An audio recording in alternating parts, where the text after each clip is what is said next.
Bonjour my friends, I'm Frankie and welcome to Club Foodie. Every year, David and I like to grow mint in our garden. Not only does it give a great flavor to dishes, but it can also be used in tea and tisane. Although mint pairs well with many kinds of meat, there's one that's a natural. Lamb. Match made in heaven. So here's a great condiment recipe to serve with it. In today's episode, I'll show you how to make my mint jelly.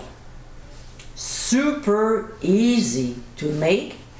This is another great condiment for you to have in your folder. As I always mention, homemade is the best, and you'll see how amazing this jelly is. So my friends, let's get cooking.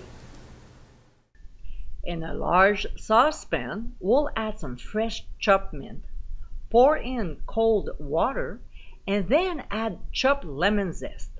We'll stir the ingredients and bring to a boil. When it gets there, we'll cover, turn off the heat, and let it sit for 20 minutes. Meanwhile, we'll place a fine sieve over a bowl lined with a couple cheesecloths so it catches any particles, making the jelly nice and smooth. 20 minutes later, we'll remove from the heat and strain the mixture through the prepared sieve. So what we'll do next is to gather the cheesecloth and gently but firmly squeeze it so we can extract more juice from the mint mixture. And then simply discard it. Now we'll pour the liquid back to the saucepan. I got about 3 cups of infused mint here. And to this we'll add lemon juice.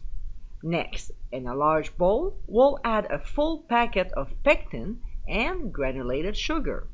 We'll stir these 2 ingredients very well before adding to the infused mint mixture.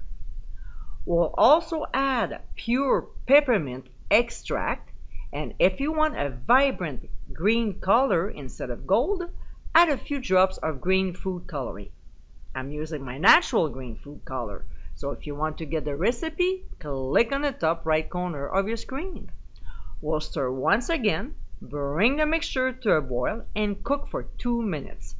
If there's foam on top, we'll simply skim it off with a spoon.